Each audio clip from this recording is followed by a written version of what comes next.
Amém. Irmãos, vamos abrir a palavra de Deus, compartilhando com os irmãos, então, hoje, 1 João, capítulo 5, versos 6 a 12. Todos numa só voz, leamos.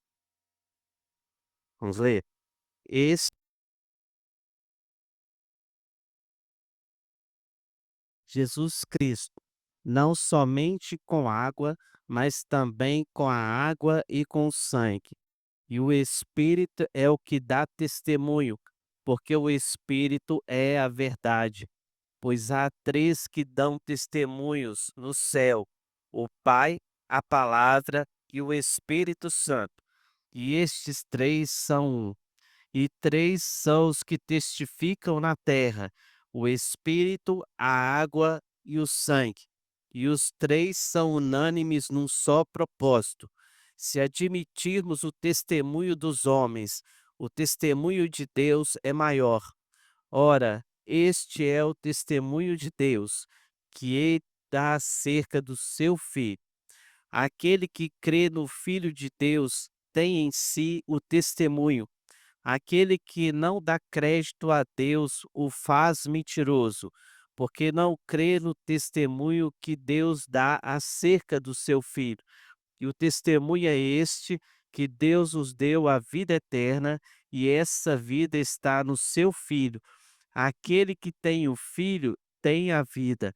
Aquele que não tem o Filho de Deus não tem a vida. Falemos mais uma vez com Deus, irmãos. Pai, obrigado pela tua palavra lida.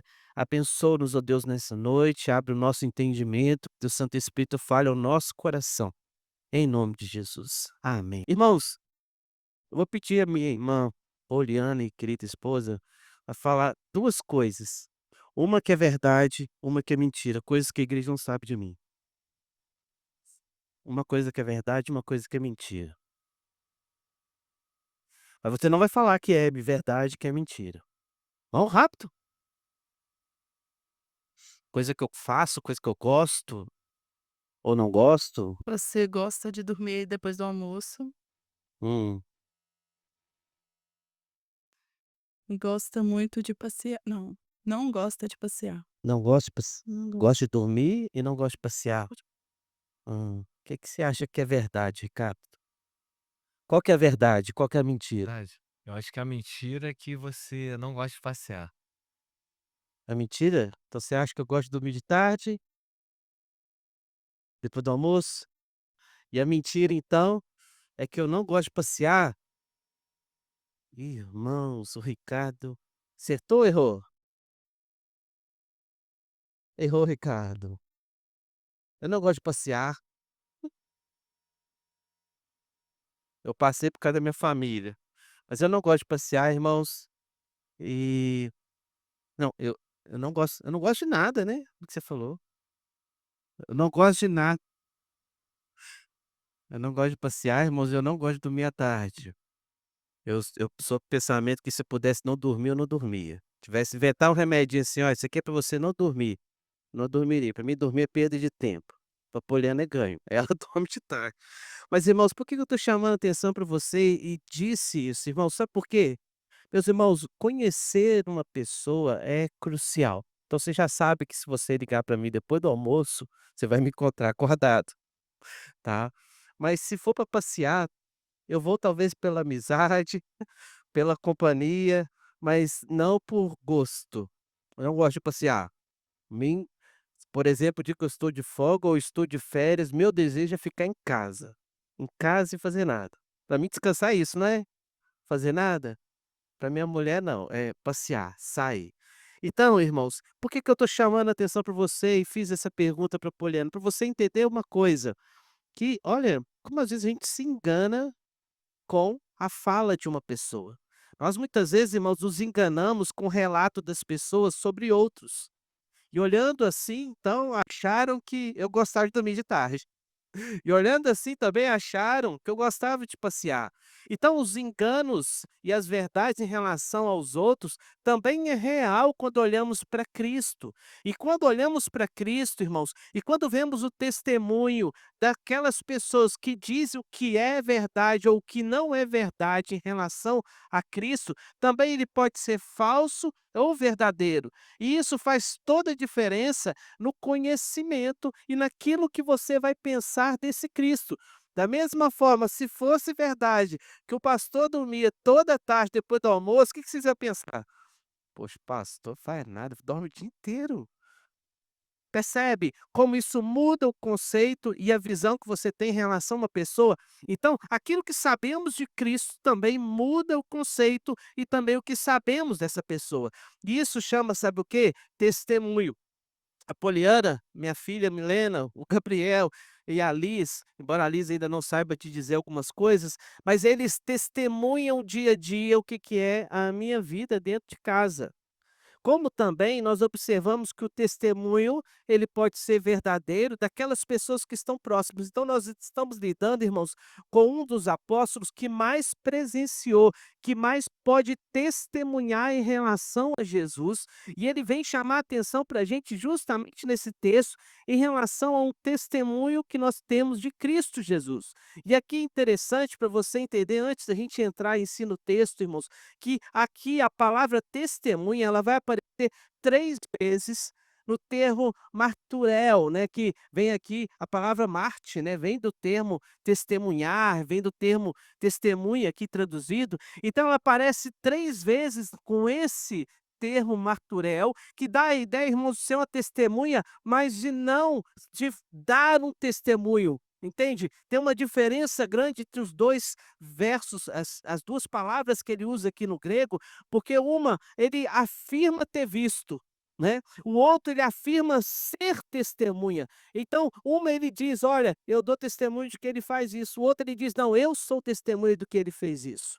Então tem uma diferença. E o outro termo é marturia, que já muda essa ideia. Então testemunhar diante de um juiz que realmente eu estava lá e eu vi isso. E aí, esse segundo termo aparece 6 vezes nesse pequeno trecho das Escrituras. Então, ao todo, nós temos 3 mais 6, 9 vezes que o termo testemunho aparece aqui nesse texto.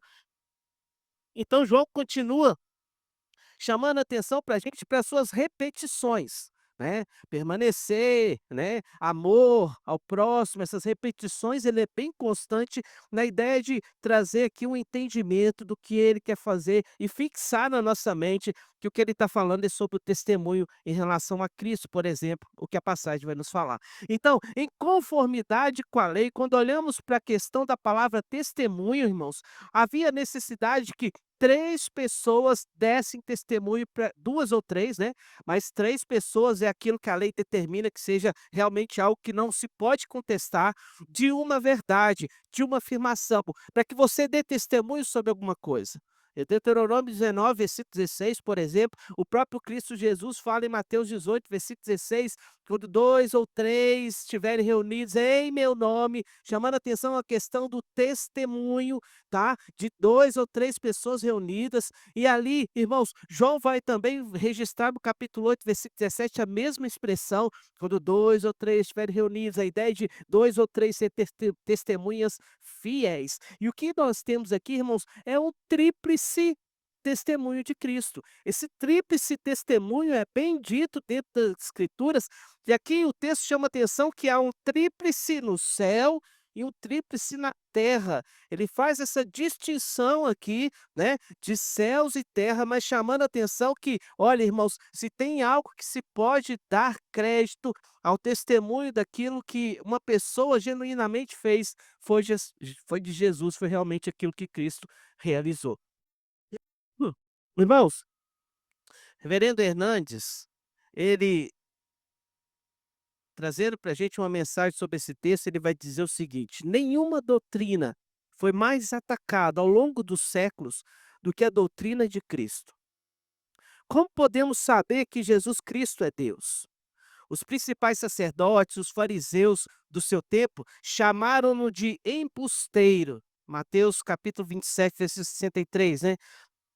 Não é a palavra corrente no nosso linguagem popular, mas o que ele está chamando a atenção é: Jesus é um mentiroso. Tudo que ele fez, tudo que ele disse ser, seu testemunho, os seus milagres foi mentira. Depois ele continua dizendo: outros disseram que ele foi um religioso fanático, ou os gnósticos, que diziam que ele era apenas um homem comum, sobre o qual veio Cristo no batismo, o qual deixou quando foi crucificado. E é justamente esse último aqui que nós sabemos e dissemos repetidas vezes que João está tentando combater na vida da igreja, que esse Jesus ele não é Deus. Se Jesus, ele não é realmente uma divindade, né, aquela que realmente veio dos céus e se tornou carne, mas ele era um homem e por algum momento ele pode ter sido usado por esse Cristo, né, que desce sobre ele, mas fica aqui por um tempo sobre ele e depois ele vai, mas não passou de um homem apenas. Isso é prejudicial, irmãos, porque justamente se ele não foi 100% Deus, se ele não foi 100% homem, ele é incapaz de morrer e salvar a cada um de nós. E João está preocupado aqui justamente porque um entendimento errado de Jesus quer dizer que você não entendeu quem ele é, você não vai ser salvo por ele. Como os judeus até hoje não veem Jesus como sendo Salvador, porque eles não entenderam quem ele era. Podem reconhecer como mestre, podem reconhecer como profeta, mas se não o reconhecer como filho de Deus, não tem sentido. Jesus não é para eles o Salvador. Por isso, irmãos, entenda, s- o Cristo que nós cremos, ele é a grande base, o grande fundamento da nossa fé. Atacar, irmãos, ou então manchar a imagem de Jesus Cristo na nossa vida, irmãos, é claramente um ataque direto e diabólico, onde, irmãos, as pessoas tentam então trazer a gente para um desvio da verdade. Por isso que eu digo que é diabólico. Por isso que algumas coisas, irmãos, nós dissemos até, convidamos ali os nossos irmãos no para estar ali sendo examinados, os irmãos foram eleitos, vão ser, graças a Deus, ordenados domingo que vem. Irmãos, mas alguns nós dissemos para ele: "Ó, essas doutrinas, esses pensamentos, vocês não podem pensar diferente, senão vocês não podem tomar assento na liderança dessa igreja, porque algumas coisas nós podemos até divergir ou até não entender, né, ainda até não entender, mas nós precisamos entender que aquilo que é a base é Cristo, irmãos. E se Cristo não foi entendido corretamente, e aquilo que está em volta de Cristo, é aquilo que faz concernência à salvação, se não for entendido corretamente, irmãos, nós não seremos a igreja que nós podemos dizer que vivemos o Evangelho. Então, nessa sessão, João vai reforçar o ensino destes homens com o testemunho de Deus acerca de Cristo. E a seguir vai refletir, irmãos, sobre alguns aspectos desse testemunho e finalmente vai trazer para a gente algumas coisas bem práticas que isso muda a nossa vida. E ele chama atenção, então, primeiro, versículo 6, como nós lemos, que esse testemunho, ele é coerente. Olha, o versículo 6 ele diz aí para a gente bem claramente: este é aquele que veio por meio de água e sangue, Jesus Cristo, não somente com água, mas também com a água e com sangue. O Espírito é o que dá testemunho sobre, porque o Espírito é a verdade. Então, esses dois, irmãos, elementos aqui são aqui chamados e a atenção e dentro da história algumas pessoas eles traduziram ou entenderam a palavra e a expressão água e sangue de forma errada. A água, eles diziam que era o símbolo do batismo. Até aí, tudo bem. Mas quando a palavra sangue foi juntada à água, muitos ligaram o sangue à ceia. Então eles diziam que aqui, na verdade, estavam representados os 2 grandes sacramentos que a gente entende: o batismo, que é a entrada do povo no meio, sobre o povo de Deus, mas também o sangue, que é a ceia. Só que nós não podemos entender assim, por quê? Porque toda vez que se fala de ceia, não se usa a expressão sangue, mas sim pão e vinho. né. E mesmo que fosse aqui relacionado à ceia, Cristo nunca ou então a os apóstolos nunca mencionou ceia sem chamar atenção para a gente, para o seu corpo e também o seu sangue. Então, todas as vezes que se fala de ceia, as 2 relações elas existem, elas andam juntas, elas andam acompanhadas. Então aqui, quando é traduzido água e sangue, nós não podemos entender de forma nenhuma que é batismo e ceia. Mas então o que que é? Então, irmãos, provavelmente, aqui o que nós precisamos entender aqui melhor é que quando Cristo morre na cruz, o seu sangue é vertido por nós, então aqui ele está chamando a atenção para a gente, para o seu batismo sim, né, que é o início do seu ministério, do seu período ali de anúncio do evangelho, do anúncio da salvação, de que ele é o Messias, mas o sangue é a consumação de todas as coisas. Quando ele assim derrama, quando Mateus, por exemplo, capítulo 3 versículo 17, o próprio Deus fala: "Este é meu filho amado em quem me comprazo". Lá, no momento onde ele está recebendo, ali há uma indicação clara de que esse é um testemunho fiel de Cristo. O próprio Deus está dizendo: "Esse é o Filho, esse é aquele, esse é a promessa, esse é a realidade". Então aqui fica bem claro que a água é o testemunho do Cristo sendo batizado. Agora o sangue então diz respeito à sua morte. Lá na cruz, irmãos, ele derrama todo o sangue por nós. E em Mateus capítulo 27, queria que você estivesse abrindo aí. É interessante que nós leiamos esse texto para entendermos melhor essa questão do sangue como sendo a sua morte. E assim não fique dúvida nos nossos corações. Não é ceia, mas é morte.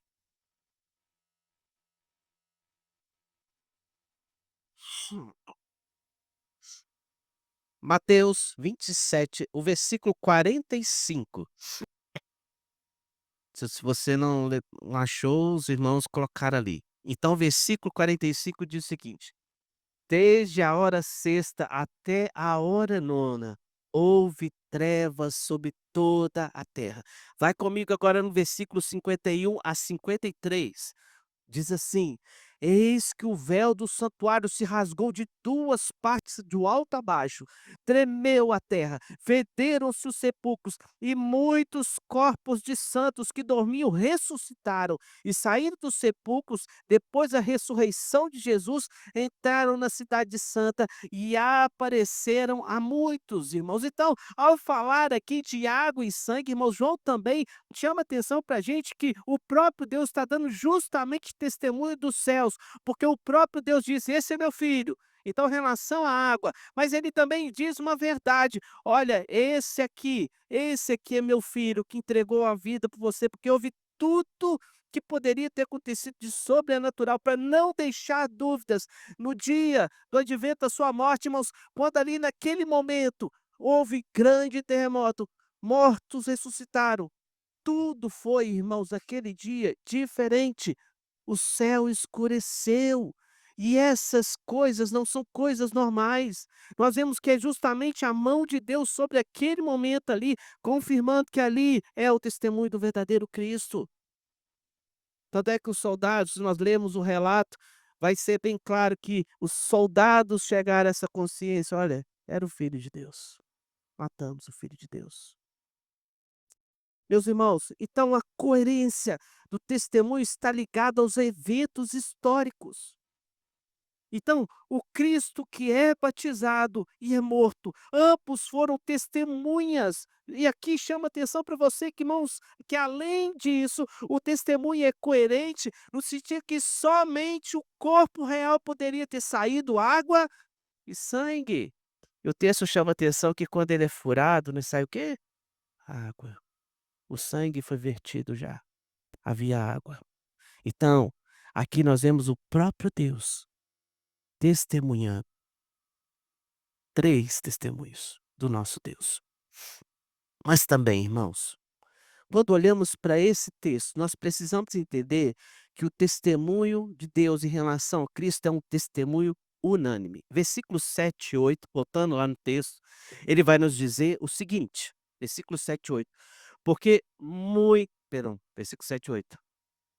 Pois há 3 que dão testemunhos no céu: o Pai, a Palavra e o Espírito Santo.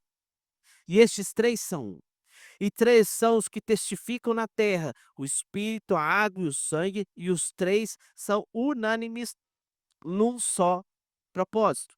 Então, irmãos, perceba que a unanimidade em relação ao testemunho, nós temos aqui tanto o Pai, quanto também a palavra, como temos também o Espírito, testemunhando que Jesus é o Filho de Deus. Então, o testemunho dado acerca de Cristo, irmãos, não envolve apenas o Deus Pai, mas toda a Trindade, tudo aquilo que nós temos em relação ao Senhor. Mas fala o seguinte, pastor, mas a palavra não é a Trindade. Irmãos, o próprio Deus diz, o próprio João registra que Cristo é quem? O Verbo, a palavra, a palavra. Então, a palavra se refere a Cristo, o Verbo encarnado, irmãos, que deu testemunho a respeito de si mesmo. E o próprio Cristo, em vários momentos, diz: Sou eu. Quando ele chega para a mulher samaritana, e o próprio João registra lá no capítulo 4, olha, dá-me dessa água. Ele diz: Sou eu essa água.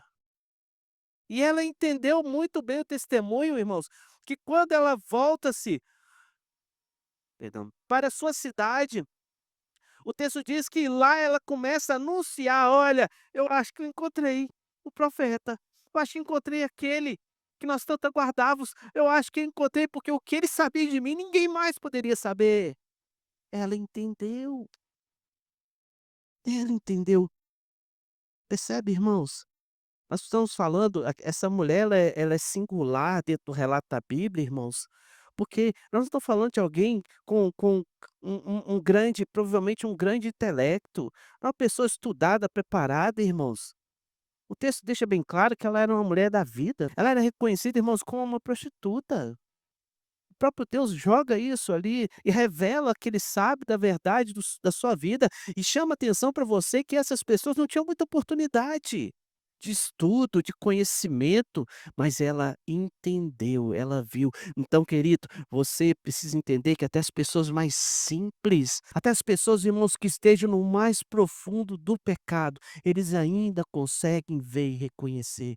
Se Deus assim os abriu os olhos espirituais para que assim enxergue. Então, irmãos, ele chama atenção. E em Êxodo capítulo 3, versículo 14, assim como Cristo disse várias vezes que ele era o Filho, como ele disse para essa mulher que ele era o Messias, irmãos, o próprio Deus diz quando encontra-se com Moisés, e ele diz: Eu sou, eu sou. E com isso, irmãos, Cristo afirma ser Deus. Ele está dizendo que ele é.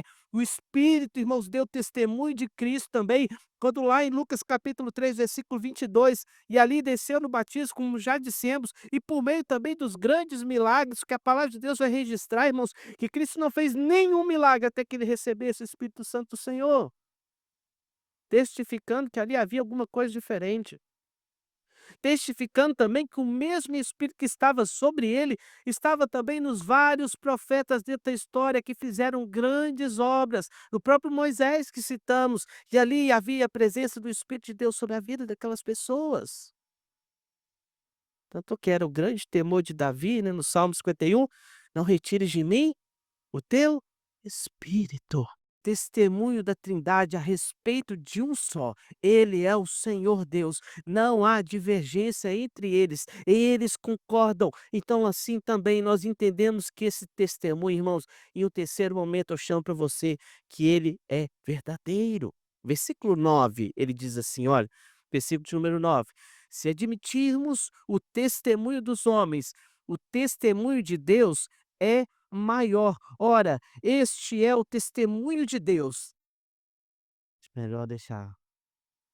Que ele dá acerca do seu filho. Então, a realidade nossa, é interessante nós observarmos, irmãos, que esse testemunho fiel foi dado em todo momento. Quando João usa três pessoas da Trindade para falar do seu testemunho, irmãos, a respeito de Jesus, ele tem em mente o costume antigo, irmãos, como nós já dissemos, de três pessoas dar crédito a uma verdade. Então, aquilo é verdade. Então, a causa aqui, irmãos, do pecado, em relação a aquilo que nós podemos dizer contra Cristo, é claramente, irmãos, algo que é abominável ao Senhor.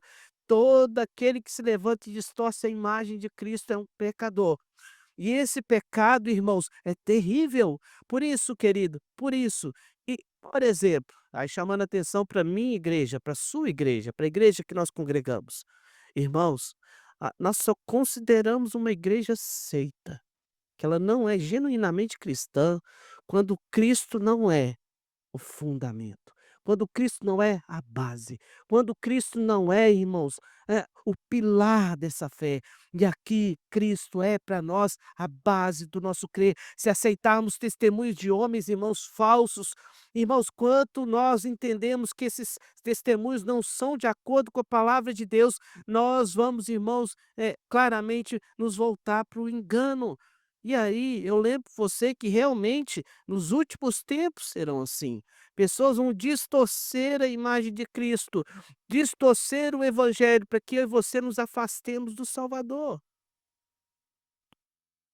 Irmãos, ontem, eh, pregando na 207, compartilhei com os irmãos, é impressionante, né, eu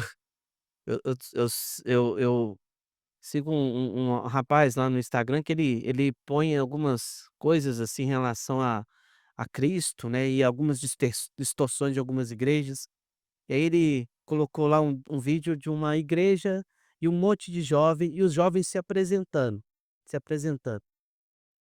Aí os jovens começam a falar, né: "Olha, a minha igreja é assim, a minha igreja é tal".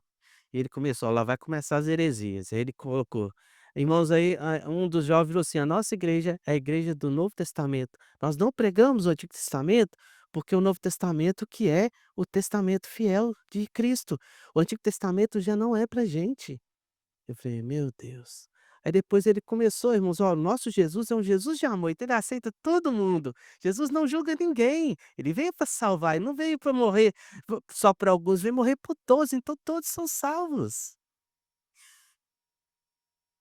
Percebe como se mancha, se distorce a fé no verdadeiro Cristo? Irmãos, o que nós estamos vivendo é algo que o falecido Russell Shedd já tinha, digamos, não digo profecia, mas ele já tinha previsto, porque ele estava já percebendo o rumo que a igreja brasileira está tomando. É uma grande apostasia, irmãos, que nos espera.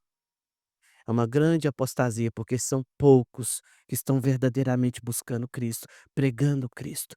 Nós distorcemos a palavra, irmãos, para ela encaixar nos nossos interesses e achamos que está tudo bem.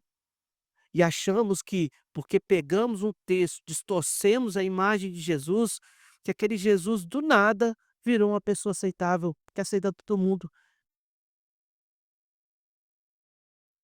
É assim, irmãos? Não. Não, como também, irmãos, nós precisamos entender que na nossa vida, se nós não estivermos pronto para dar razão da fé, da esperança que é em nós, se nós não conhecemos esse Cristo para defendermos aquilo que cremos, para anunciar o verdadeiro evangelho, irmãos, nós somos falhos. Então nós precisamos saber claramente quem é Jesus. Quem é Jesus? Mas eu queria deixar para você aqui, a gente encerrar, irmãos, as implicações, ou o que que isso resulta no meu crer ou não crer, né. Naqueles que creem, o que resulta esse Cristo fiel ou essa mudança desse Cristo? E eu queria deixar com você o versículo 10 ao versículo 12 aí do capítulo 5 de 1 João. Ele vai dizer: "Aquele que crê no Filho de Deus tem em si o testemunho. Aquele que não dá crédito a Deus o faz mentiroso, porque não crê no testemunho que Deus dá acerca do seu Filho. E o testemunho é este, que Deus nos deu a vida eterna, e essa vida está no Filho. Aquele que tem o Filho tem a vida.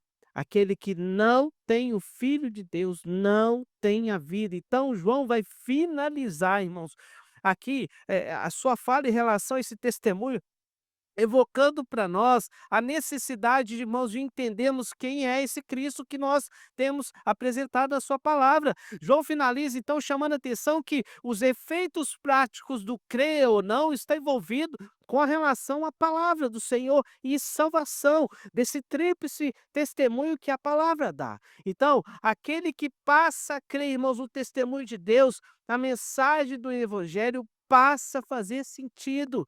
Então, vai sim, irmãos, a todo tempo sendo mudado o nosso viver. Nós não podemos, irmãos, maquiar, facilitar o evangelho para o nosso gosto. E tem coisas que são difíceis, são coisas penosas às vezes, irmãos. Nós não podemos tirar partes de textos da Bíblia e dizer: "Isso aqui é a palavra de Deus agora para mim. Esse é o Deus que eu creio". Infelizmente, irmãos, o pastor que há algum tempo atrás ele disse que a Bíblia precisava ser atualizada, eh, esses dias ele soltou mais uma pérola, né. Ele disse que, eh, o Deus que ele conheceu e que a Bíblia fala dizer que a Bíblia fala de 2 deuses. O Deus que a Bíblia fala que ele crê, não é o Deus que chega e pune as pessoas, que manda os seus filhos para o inferno. Mas o Deus da palavra que ele crê, e ele diz claramente, ele fala que aqui para ele tem os 2 deuses, que ele escolheu crer nesse Deus bonzinho, esse Deus que é pai. E ele deixou de lado então esse Deus que muitos creem que é o Deus justo, juiz, e ele diz: "Olha, se você crê nesse Deus, fique com a Bíblia. Se você não crê como eu e crê nesse Deus bondoso, então a gente precisa crer só em alguma parte da Bíblia". Irmãos, literalmente, ele está dizendo que esse livro aqui não é a palavra de Deus, não é o relato fiel daquilo que o Senhor tem nos deixado. E nós então precisamos entender que tem muita gente distorcendo as verdades do Senhor. Então, versículo 10, irmãos, nós observamos que ele tem em si o mesmo testemunho dado pelo Deus Pai. Ele passa então a entender que Jesus se encarnou. João está chamando a atenção. Ele morreu pelos nossos pecados e ele ressuscitou no terceiro dia. Então, nós às vezes achamos muito duro, como esse autor, autor dessa frase ridícula que a Bíblia precisa ser atualizada, irmãos, ele também acha muito duro Deus pegar e punir o seu filho, mas ele não acha tão duro e tão difícil Deus entregar o seu filho para morrer por nós. Aí tá valendo, aí tá legal. O filho pode sofrer todas as mazelas por causa do meu pecado e eu não posso. Eu não posso ter uma vida, irmãos, de abnegação se Cristo abnegou de tudo, de toda a sua glória. E eu não posso, irmãos, chamar a atenção, aqui para mim, dizer para os meus desejos que eles não vão vencer, mas que eu vou viver aquilo que Deus diz que é certo, aquilo que é certo eu vou cumprir, então eu vou abrir as portas do meu coração para todos os desejos serem saciados e achar que mesmo assim Deus vai me aceitar. É isso. Meus irmãos, não é esse o Deus que as Escrituras pregam. A Escritura chama atenção para a gente que esse Deus é justo. Ele é amoroso sim, irmãos. Sim, tem amor, tem graça nesse Deus, mas tem graça para aqueles que seguem, que aceitam, que abrem mão dessa vida pecadora. Infelizmente, essas pessoas, irmãos, esqueceram que faz parte da natureza de Deus. Deus não pode lidar com o pecado. Deus não pode conviver com o pecado. Deus é santo, faz parte da natureza de Deus. Deus não vai mudar por mim, por você. O que não crê no testemunho, o texto é bem claro, está chamando Deus de mentiroso. E o que crê, entende que é vida eterna. E somente é possível, irmãos, ter vida eterna através de Cristo, quando ele afirma: "Eu sou o caminho, a verdade e a vida.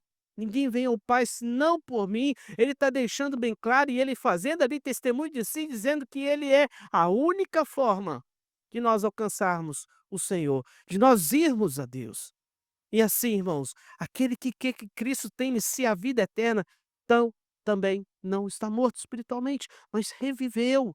Enfim, aquele que crê que Jesus tem o Pai, irmãos, não existe a possibilidade alguma de nós ficarmos fora da comunhão com Deus. Se nós cremos que esse Jesus é o Jesus que João está chamando a atenção aqui, testemunhado pelo Pai, pela sua palavra e também pelo Espírito Santo, esse é realmente o Deus que nós precisamos entender que salva.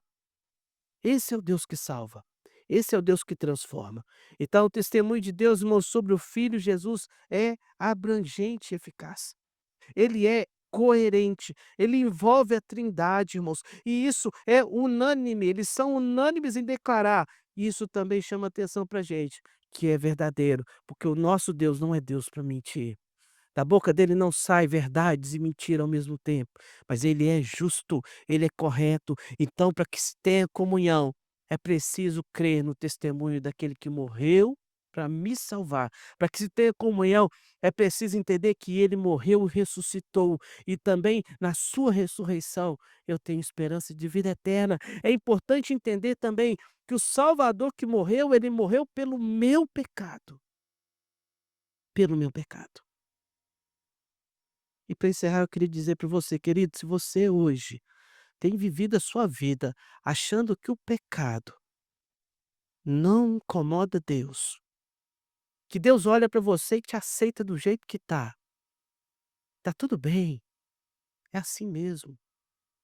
E que você não se sente incomodado e não acha que precisa abandonar essa prática, saiba que Deus, ele morreu para aquele que entende que é pecador. A palavra de Deus diz, o próprio Cristo fala que ele veio para aqueles que estavam perdidos, aqueles que viviam e reconhecem como sendo pecadores. Nós não temos uma conversão na Bíblia, irmãos, uma, de alguém que não reconheceu a sua condição de pecador. E nós precisamos reconhecer. Você não vai no médico, você não está doente. E você também não precisa de um salvador, se você não se reconhecer como pecador. Curva sua cabeça. Vamos orar ao Senhor. E nesse momento, querido, reflita sobre a sua vida, fale com o Senhor, confesse a Deus. E se por algum momento passou da sua mente alguma dúvida em relação a Cristo, como sendo o Filho de Deus, como sendo o Salvador, peça ao Senhor perdão. Peça ao Senhor também que lhe dê essa confiança de que o Senhor está acreditando que Cristo é o Salvador.